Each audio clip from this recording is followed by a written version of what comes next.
So what do we do at Thomson Reuters that's different from the typical quant signals? I come from the StarMine part of the business, and we got started back in the internet bubble days of 1999, 2000, looking at who should you believe as far as the analyst estimates out there. Because there are these celebrity rock star analysts that had lots of followers, but were they any good or not?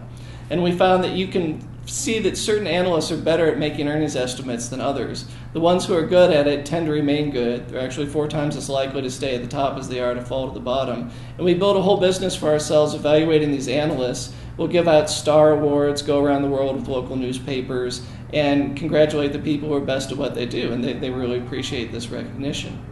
Then what we get from this is that we're able to build a better earnings estimate. So our company has got the IBEST database in it, Institutional Brokers Estimate Service, that has all the analyst estimates in it at any point in time on a company. There's something called the consensus. That's just a simple average of all the estimates. We can then do better than that by producing a smart estimate, we call it. You put more weight on the better analysts and the more recent forecasts, and then you get something that will tend to move ahead of the consensus. And you're actually able to predict the future just by looking at what's currently available. Because if there are good analysts who are on the ball and are revising their estimates in the right direction, as the laggards start to catch up, that consensus will move toward the smart estimate. And we've seen over a 10-year period that when there's a difference between these two of 2% or more, we'll call that a predicted surprise. And we're able to predict surprises in earnings season all around the world.